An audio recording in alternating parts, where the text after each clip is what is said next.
Hello and welcome to Car Talk on National Public Radio with us, Click and Clack, the Tappet Brothers, and we're broadcasting this week from the Center for Charitable Donations here at Car Talk Plaza. Yes, And, we want to remind you that this is the time of year to be generous and to think of others, and as you know, we do have a couple of favorite charities. That's right. We have favorite charities that only we seem to have picked up on. Other people don't realize how important these are. Well, for example, the first and foremost is the Save the Skeets Foundation, Right. as everyone knows, for years now.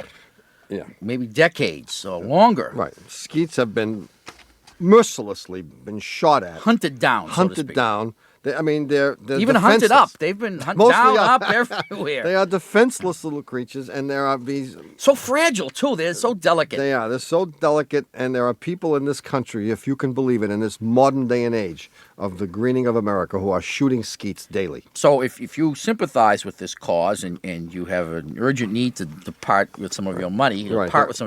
There are very few people who are willing to do something about this, so make out your check, preferably for $100 Well, or more. we used to ask people to send their money directly to the Save the Skeets Foundation. Right, But we but we decided to realized- skip the middleman. The check will go directly to Right. Car Talk Plaza, 630 Commonwealth Ave, Boston, Our fair city. Massachusetts, 02215. And make Now, sure those checks are made out to cash. Yes. Now, in addition to that, we also have the Crash Test Dummy Widows and Orphans Fund. And everyone knows crash test dummies frequently don't survive the what? That's right. I mean, The if crash. you look at the crash test results, you'll see that very frequently those numbers are like 1,000, 2,000, 3,000, and obviously those crash test dummies do not make it. Right. They have widows and they have children, had children. And who's going to watch out for them? General Motors? No. NHTSA? No. Nobody does. Nobody except but the champion of the meek and oppressed. CTWO, Crash Test Dummy Widows and Orphans Fund. All you need to do is send your checks again WOF. Tom Magliozzi, Car Talk Plaza, 630 Commonwealth Avenue, Boston. Oh, our fair city. Shape up, you crash test dummy. Sorry. Our fair city, Massachusetts, 02215. Don't forget, cash, and you can specify outside on the envelope whether you want the money to go to the dummies, I think or the skeets. Hey, that's a great way to do it. By the way, if you'd like to call us, the number is 1-800-332-9287. Or if you live in Canada, Mexico, or the extra Virgin Islands, try this number, 617-353-6350. Want me to read some mail? No. Hello, you're on Car Talk. Hi, this is Jean in Half Moon Bay, California. Hi, Jean. Half Moon Bay? Half Moon Bay, yes. Oh, I like that. Where are you really from, Jean? New Zealand. Uh-huh. See, I met a New Zealander the other day, and I didn't realize how much New Zealanders don't like Australians. Really? I mean, what's the problem down there? I mean, there you are all claiming to be from the land of paradise, and what? Never mind, I don't want to bring it up now. No. Go ahead, Gene. Give us your automotive question. I have an 89 740 Volvo station wagon. Oh. And I took it in Right. for its 25,000-mile check. Mm-hmm. And I was told that the brakes are down to 20% and that I'll need to replace them within the next 2,000 miles. Yes? This sounds to me like, gosh, I don't use my brakes that much. 25,000 miles doesn't seem very much. Am I buying the mechanic a diamond bracelet for his wife for Christmas? What kind of driving do you do, Gene? Well, Half Moon Bay is a very small coastal town, and I don't do a lot of driving. I sometimes go over the hill, but not a lot. As you Not can a tell, lot. I've only done 25,000 miles in 3 years. Right, and I was going to propose that since you had only done 25,000 miles in almost 3 years here, that probably you mostly take little short trips. The thing with short trips is that you stop at the end of them, right? And frequently during the trip. And even if you don't stop during the trip, I mean, if you only drive 2 miles, then you step on the brakes once every 2 miles, whereas a person who gets on the freeway will drive 60 miles before he or she steps on the brake. I'm surprised that the brakes have lasted this long, frankly. Oh, really? Yeah. Gene. The mechanic said they used to last a lot longer, but Swedish cars and German cars and French cars, they've changed the material they're made out of. Well, they never lasted much longer than this, to tell you the truth. Okay. Disc brake pads never lasted much longer than this. In fact, a lot of cars last, the disc brakes in the front, at least, go much less than this. I mean, it's not unusual for someone driving a big car and driving around the city, a lot of stop-and-go driving, to need pads at 18, 20,000 miles. Oh, I see. Yeah. So 25,000 is a perfectly respectable number, and you should be very happy about this. Okay, great. So anyway, before But you why go, why do you don't hate why, the why Australians? don't you like? I mean, I've seen Crocodile Dundee 1 and 2, and throw another shrimp in the Barbie and all that. They seem like perfectly. No, throwing on the Barbie doll on the ground. They seem like we throw perfectly. Australians on the Barbie. Yeah, you do see that? I mean, there's this deep-seated rancor. I don't understand it. I mean, what's... Would you care to enlighten us? Is there a one-sentence description you can? I mean, Friendly competition? is there something that's going on that we just don't know about here in the frozen north? I don't know. I think maybe New Zealanders think they're a more cultured version of Australians. Ah, yes. Okay, so everyone thinks of the Australians as rough and tumble sort of fellows and guys and girls. Right. Ah, I see. So Okay, you're so more... so you Refined. Yeah. New Zealanders are refined. sort of like Californians think about people from Boston. That's sort right. of crude and rough. Yes, I don't know where they unsophisticated. would get such Yahoos, one might say. boors and yahoos. Well, Gene, I get it. thanks for the information. Thank you. Bye-bye. Bye. 1-800-332-9287. Hello, you're on Car Talk. This is Steve from Baton Rouge. Okay. Yeah. I have an 81 Toyota truck. The problem I'm having is, well, let me tell you the symptom first. I'll be running along. It'll be running fine, and all of a sudden, it'll start running real rough. I might be going 60 miles an hour, and it'll just kind of buck, and jump around like it wants to die on me, but it's in gear, I'm rolling. It's not going to do anything like that. But if I come to a stop sign, I have to keep my foot on the accelerator or it'll die, and it runs real rough when I'm doing that. Maybe 10 minutes later, it'll quit, just like that. What do you mean by quit? Well, it'll quit having this problem. Yeah, It's an and intermittent problem. And it gets better. It gets better. Now, the timing of this problem is that if the truck has been sitting there for a week or two because I think I'm going to fix it, and I'm looking for a problem, and I think I fixed it, and I start it back up and drive it to work for 3 or 4 days, it'll run fine for 3 or 4 days, and then slowly this intermittent problem will start coming up. And then a week later, I can't start it and run it for 5 minutes without this running real rough, this wanting to die at the stoplights, this bucking on the highway taking place. So the more miles you put on it, the worse the problem gets. And when you let it sit, it goes away? That's right. And another clue is that in real cold weather, it seems to not happen quite as quickly. It seems to Cold happen weather more when it's warm. is better. So I'm thinking maybe vacuum leak. And I have a whole list of things here that I have done to try to troubleshoot this problem. But I mean, when you say you let it sit for 3 or 4 days, and then you get in it and you drive, do you drive the same place all the time, more or less? Mm-hmm. And it will be fine for a while, and then it gets worse? Yeah, this problem will come and go more and more often until you... And I'll tell you another thing. When the engine is cold, it starts up first time every time, whether it's acting up or not. And when the engine is cold, like first thing in the morning, I'm going to work, it'll run fine. I'll go to work. I may not have a problem at all. But then an hour later, when I jump in my truck to drive over to another office or somewhere to take care of business, it may start acting up. It seems to, sometimes like it'll run great, I'll pull into a quick trip or whatever, turn the engine off, and I can turn it right back on, and the problem's there. Wow. You're It's done really for, weird. Steve. It's driving me crazy. This has become personal with me. Yeah. If I knew I was going to get rid of this truck in 2 weeks, I want to find out what is screwing this up because it's really Yeah, making me I understand. Things like that can make you crazy. Yes. Everything else about the truck is perfect. I think it would drive for 5 more years. I have 150,000 miles on it. Oh, it'll definitely go for 5 more years if you don't And drive. I love this truck. All right, genius. What is it? I have to admit, I'm man enough to say, I have no idea. He says this to every caller. What is it? You got a theory for this? He's got that Talk- stupid look on his talking to face. me? He's got that stupid look that he gets when he has no idea what he's talking about. All right, now if he says trust me on this, don't believe a word he says. Okay, yeah. What is it? I have to ask a few hundred questions Yeah, first. okay, go ahead. Have you noticed that this is more apt to happen if the tank? No, this is no kidding. If the tank is less than half full. No, I don't think that's a correlation. All right. Oh, okay.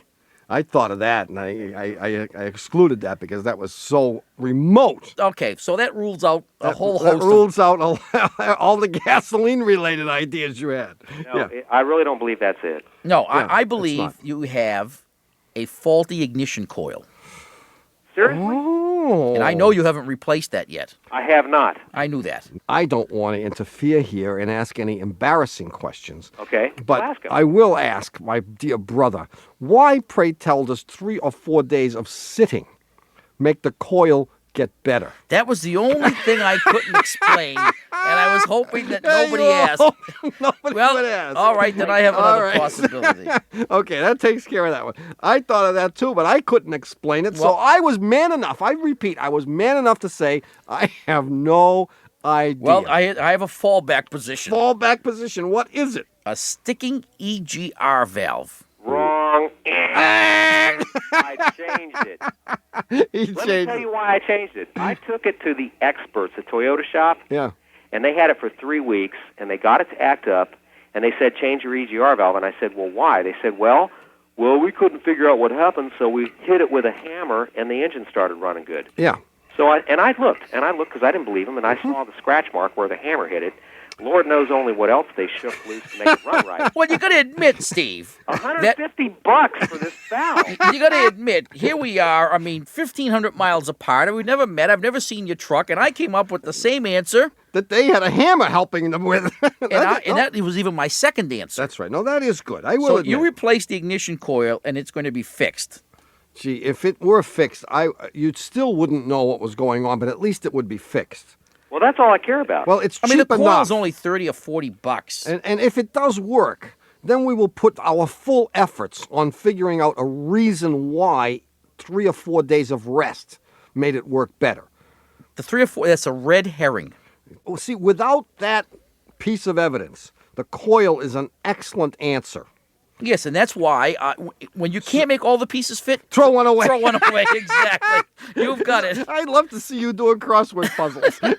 Not crossword puzzles, real puzzles. Oh, Hey, Steve, I would say take his advice, wacko as it may sound, and boy, it might work. If it does, Steve, you're going to hang a picture of me on your house. yeah. Well, look, I want to tell you guys that I really think you guys are kind of the Barnum and Bailey of the automotive troubleshooting world. Yeah, I just referred to my brother only recently as the P.T. Barnum of Radio Dumb. Right. Right. We're going to open a new Dingaling Brothers Circus. We're going to see you later, Steve. Good luck, Steve. Thank you. Bye-bye. Bye-bye. We'll be right back with the answer to the puzzler right after these messages.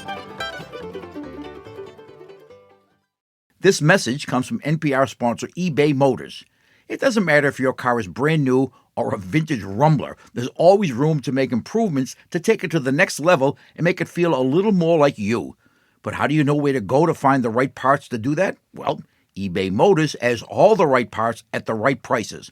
Well, what does that mean? Well, it means they have 122 million parts all at your disposal. So whatever you want to do to your car, you'll be able to find exactly what you need at ebaymotors.com. Let's ride.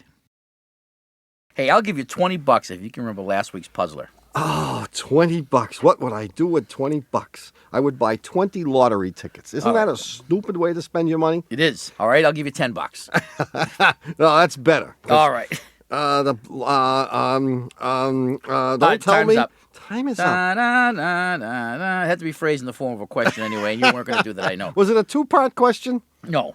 Gee, I have This is no the one about recollection. the guy that called the garage. He'd been working on his Jetta out in the driveway. He was told by a mechanic that he had fuel contamination. Remember this one?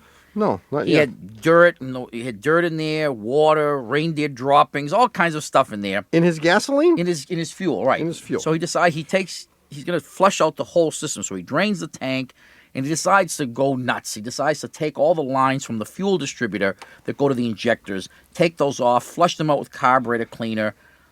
He washes the windshield. He does everything that's necessary. I don't remember it yet. Okay, it's a lost cause now. That's all there is to it. And he comes to put back comes to the point where he has to put back all of the lines that run from the fuel distributor to the injectors, and he can't remember where they go. I remembered this.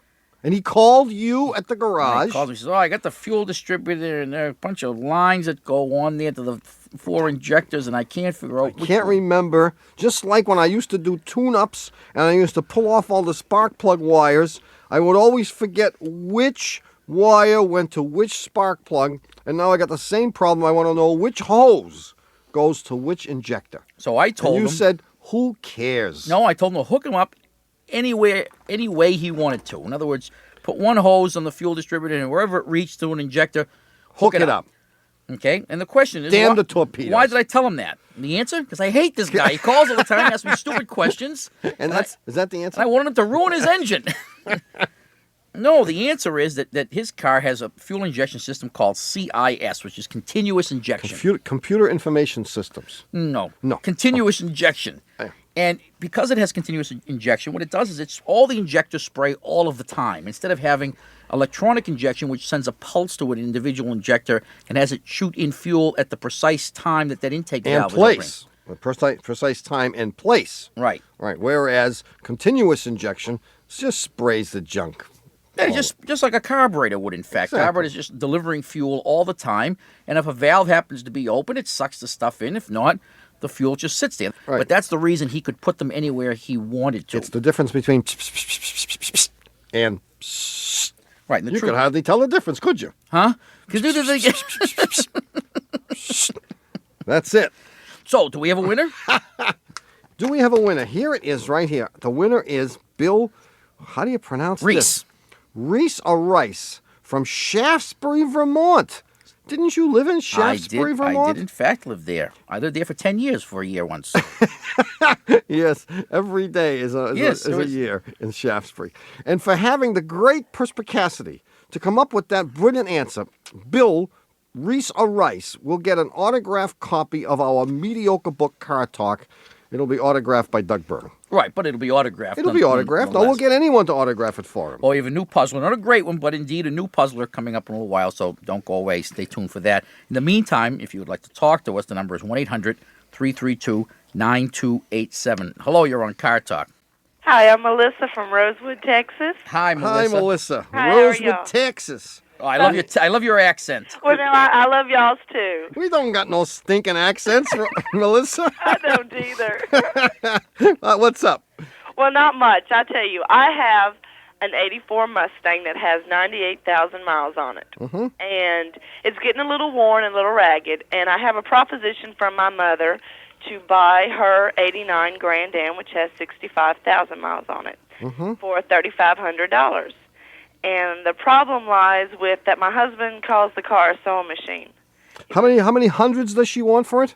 3,500. 3,500. And it's only a 4-cylinder, and my Mustang is a 6-cylinder, and and it has pick up and go whenever you know. Yeah, it's a Take man's car.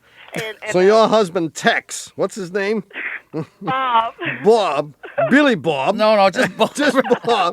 He doesn't want to drive no stinking sewing machine. Well, and he doesn't like my car either. He doesn't like Fords, and he says that riding in my car is almost as low as a skateboard. So what would he like?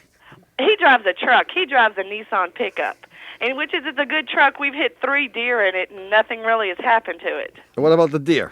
No, they're gone. Well, We didn't throw them in the back of the truck and take them home, if that's what you mean. Texas deer are small. So No. nothing is small in Texas. That's Not even a right. Nissan pickup truck. They're 31 feet long when you buy them down in Texas. That's right. Everything's big. By the way, where's Rosewood? Near what? Rosewood is near Gilmer. Oh, Yeah, that come on. narrows it right down. That fills me right in. Come on. We're about Give me just mention Dallas or Houston. Dallas. We're about an hour and a half southeast of Dallas, I suppose. We're close to the Louisiana border. Oh, okay, I got it Okay, now. I got it. Yeah, Rosewood. Yeah, Well, in the piney woods. In the piney woods. Piney Woods. Well, that doesn't help for us to figure out what kind of a car you should Wait a have. minute. Now the question is, what is the question? What is the question? Well, okay, should I take the offer on the Grand Am? Is it a good car? Will it last me? And if not, how long will my Mustang last me? Because it's going to have to last a couple more years before I can afford a car. Well, the price on the Grand Am isn't bad, and I wouldn't expect it to be bad. After all, it is your own mother. Right, She's which only is- overcharging you by $300. The book value, I think, is $32 on it, but that's not bad. That's not bad. But if your husband hates it, so what? He's not going to drive it, is he? Well, no, you're right. No, he won't. He won't. He won't be driving it. So it doesn't matter that it's a little sewing machine. Right. What about the Mustang? How much? It's got all the original belts and hoses on it, and it was free. My mother gave it to me also. Oh, And, why now? Does she have any other cars? I'm in need of a car myself, actually. Just a friendly family. What can I say? Well, that's wait really a minute. nice. Now, how come if she gave you the Mustang, she doesn't want to give you the Grand Am? Well, now, if I wait about another year before the Grand Am's paid off, then then she'll slide it to me under the table also. Oh, then that's what you've got to do. What's wrong with that deal? Oh, yeah. I'm afraid of the Mustang won't last. I'm afraid it's going to die on the side of the road. Well, on me. even on, Melissa. if it cost you $2,000 to fix the Mustang, You're still $1,500 ahead Right. That's if you wait. I mean, what's going to happen to the Mustang in a year that could possibly cost $3,500? engine rebuild. yes. Yeah, whatever it is, you wouldn't do it. But don't forget, I mean, 84. This is not an ancient vehicle. Well, yeah, you're An right. 84. I mean, for me, an 84 would be practically. I would consider that to be brand new. Really? Oh, you'd be out buying air fresheners for it and stuff, 84? My car is a 63. So 84, I consider anything under 10 years old to be practically brand new, but- hardly broken in. But you can't listen to him because he's nuts. Okay. I heard that about All right, myself. let's say that the worst happens to the Mustang. You're driving it along sometime 6 months from now, and the engine seizes. Yeah. Okay. Just carry a screwdriver with you, take off the number plates, and thumb your way home. At that point, you call up Mom and say, "Mom, I'll take the Grand Am." At that point. Yeah, can you deliver it to the highway? Can I have it tonight? Have it tonight. No, and during That'll be great. She'll love that. and will during love the that. several weeks that it takes to transact the thing and for her to replace it and whatever, you rent a car. Now, here's the other thing to do. If you're concerned about breaking down someplace, I would go drive over to Louisiana and buy yourself a moped and stick it in the trunk of the Mustang. First, learn how They to don't drive. have mopeds in Texas. No, you can't drive a moped in Texas. That's a wimp vehicle. Oh, They're okay. only men in Texas. You drive around on a moped. They man, run you right off the road. They shoot you. They think you're a deer. The deer are bigger than mopeds in Texas. So, since you're so close to Louisiana, where we know all the wimps hang out anyway, boy, we're gonna get phone calls on that one. I'm telling you. Over there, you can buy yourself a moped. You stick it in the trunk of the Mustang. If it ever breaks down, you just putt home and call Mom. He's nuts. But home. No. Okay, so I guess I'll take the Grand Am. I mean, it's What? That's not what we said. I know that's not what we said, but that's the right thing to do. I Oh, guess. you mean take it in a year? Take it in in a a year. Oh, definitely. Have your mechanic check out your Mustang so that you can be relatively assured that it's going to last a year. If it needs belts and hoses or whatever, spend a few $100 and get it ship shape and drive it until the Grand Am comes to you gift wrapped. Right. Absolutely. All righty. Well, I appreciate y'all's advice. Thanks for your call. Wait, one more Melissa. thing, Melissa. Could you call my mother and tell her about this whole deal? You bet I will. See ya. Southern way. All right. See you Thank later. you. Bye. Bye-bye. Bye-bye. Be sure to stick around for more calls and the new puzzler coming right up. Support for NPR comes from Discover, with a message about customer service and common sense. When you have credit card questions, it's nice to have them answered by a real person, someone who can actually understand your issues and work to resolve them. In other words, what you don't need is a robot.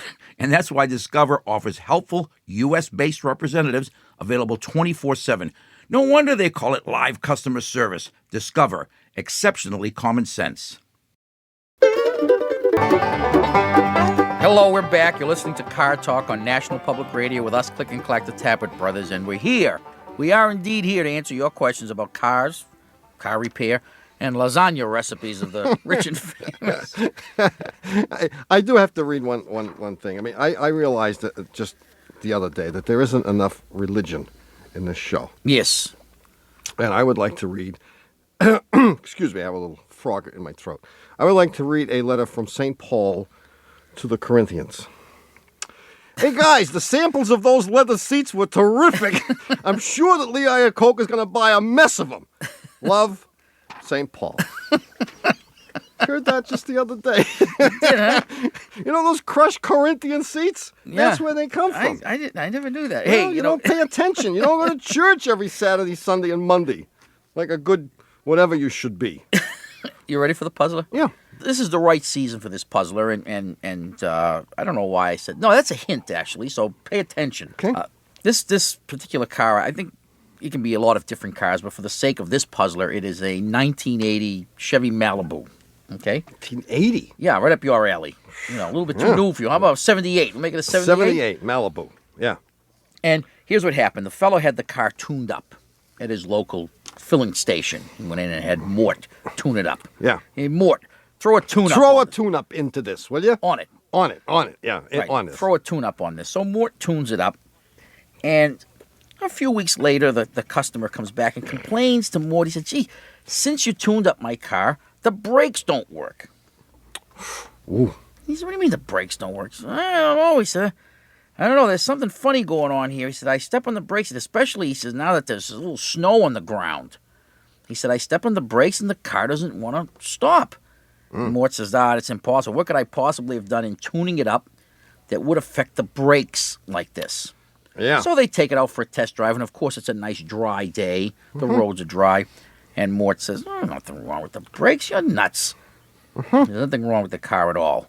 And sure enough, a few weeks or days or months or years go by, and the customer takes the car back in again on a slippery day. And Mort drives the car, and he says, oh, geez, that's what you mean, Sure enough, he says. Sure enough. The question is, what did Mort do wrong? He did something wrong to this car. Do we need an explanation to describe why he didn't notice it the first time, but he did the second I time? think I gave enough hints. No, you did. I mean, do you want in the answer? In the answer. Why? In the answer, do you want the reason why? Oh, sure, we give extra credit for Explanations of why. I mean, I could say Mort did blank, and there might be right. lengthiness. Yeah, that's it. Yes. Aptness of thought. Yes. So if you think you know the answer, Write it on the back of a $20 bill. Right. And send like it to like a cleaning bill or something. Write it on the back of a $20 bill. Send it to Puzzler Tower, Car Talk Plaza, 630 Commonwealth Avenue, Boston, Our fair city. Massachusetts, 02215. Or just 02215 would be enough to get it here. If you'd like to talk to us, the number is 1-800-332-9287. Hey, And if you don't like to talk to us, the number is 617-353-6350. Next week, I have a Nissan Sentra puzzler coming up, and I just want to warn everyone. So if you have a Nissan Sentra, make sure you tune in. Ooh, that's good. A little preview. Yeah, I did Anything to I get did that another so- listener or two. That's it. Hello, you're on Car Talk. Hi, my name's Ellen, and I'm calling from Lorain, Oregon. Hi, Hi, Ellen. What's Hi. up? I'm not sure if this is a mechanical question or I should be calling with a puzzler, but anyway. Oh, is it a psychological question, maybe? I don't know. Might be spiritual. Who knows? Oh. I have a 71 Volvo 145S. It's dark blue. Might or might not be significant. The dark blue, I'm sure, is significant. What year did you say? 71. Oh, that lends an air of spirituality to it, doesn't it? 71. Thought I was- 1871 or I 1971? heard wrong. 1771. 1771. All right, we're ready. Spirit of 71. I cannot figure out why, when my car is parked, when the temperature's hovering around freezing, I'll be parked next to cars. They're not under trees, I'm not under trees, whatever, everything else being equal. My windshield will be icy, and the adjacent cars will not be. And this is a consistent thing that I've noticed, and I cannot figure out why. And I was wondering if you might shed some light on this. Is this just when it's cold out, there hasn't been any snowstorm or anything? No, it's just when, the ambient temperatures, around freezing, give or take a couple of... So the ice is on the outside of the window. Right, yeah. Gee, isn't this a good question? So let me get this right. Now, you could be parked next to another car. Mm-hmm. And nobody else has got ice on their windshield, but I do. And yet the ice is on the outside of your window, but not on there. Outside, right. I have to scrape ice off my windshield in order to get my car going in the morning. Wow, If this I is were a good one. Or the next car over, I wouldn't. Let's go through. I got to think this through. I mean, how does this happen? Does your heater not work anymore? No, my heater works really I heard a heater works great. Here's what happens. Moisture from the air Okay. condenses. I'm wait a minute. working on this. Is this the scientific explanation? No, this is going to be the scientific one. Okay, I just wanted to make sure. The heat, moisture condenses on the outside of the windshield because... What would cause the moisture to condense on the That's outside? what I'm working of the on now. windshield? It's condensing. When does it ordinarily condense? Well, I live in a wet climate. It condenses all year round pretty much. All right, but Right. it's more apt to condense on something that's cold. Right. Right. Okay, so Right. if you don't have your defroster on, your windshield is colder than someone else's. No, How I've- many times have you observed this Wait, phenomenon? Always. And has it been in the presence of any Anyone- extraterrestrials? I've got it. I've got the answer, Ellen. I'm dying to hear. All right. So am I. Now, I'll bet you that if you had another 71 Volvo parked next to yours, both of the cars would have ice on the windshield. Really? Yes. And it's not a peculiarity of your car. It's a peculiarity of the age of your car. And all the other cars that you're comparing it, I'll bet you've never parked it next to an old car like yours. Mostly you're comparing it to new cars. And the big difference between a 71 Volvo and a 91 Volvo, you get ready for this, Yeah, it's about 20 years, I think. is the thickness of the glass. Ah. Think It so? is. I mean, I happen to know for a fact that the weight of the glass in a brand new Volvo is 1/3 the weight of the windshield. Can I kiss the hem of your garments? And as a result of this, what happens is Heat transfer. heat transfer. Exactly. No, It gets colder. yeah, this is about Isn't this good? this is about good. the first time in about 8 years, I think, that you've had an answer that I've I actually had said. even a brilliant insight. You So might all say. this talk about your brilliance is not rumored. No, it is not rumored. No kidding. It's just Latent. it's what's the word? Certainly not in evidence. Infrequent. Infrequent. That's it. Well, Ellen, how do you like that? I think that's it. So I would say, don't worry about You it. need a thinner windshield. And buy yourself a good window scraper. See you later, Ellen. Okay, thanks Thanks a for your lot. call. Bye-bye. That would have made a great puzzler someday. We'll use We'll it. use No one it, will. yeah. No one will remember. Well, another scintillating hour of NPR's Car Talk. Did you turn on the scintillation counter? Yeah, I think it's broken. Give it a belt. It's finally come to an end. Our producer and chief bottle washer is Doug Lavoisier Berman. Our assistant producer is Donald Wheelhouse Jennings. Our engineer is none other than Ken Rogers, who happens also to be the dean of the Department of Automusicology. He wears two hats on. Doesn't he look stupid with two hats on? Our technical advisor is John the Bugster, John Bugsy Lawler. Our public opinion pollster is Paul Murky of Murky Research. Our automotive medical researcher is Dr. Denton Fender. Our director of long-range strategic planning, and range is underlined for some reason, I don't know why, is Kay Sarah. Our chief legal counsel is... Who's married to Frank Sarah and now calls herself Kay Sarah Sarah. Our chief legal counsel is Hugh Lewis Dewey of the law firm of Dewey, Cheatham and Howe, known to the ABA, the American Basketball Association, as Huey Louie Dewey. We're Click and Clack, the Tappert brothers. Don't drive like a knucklehead. We'll see you next week. What, you want the thought for the week? No. Bye-bye. This is NPR, National Public Radio.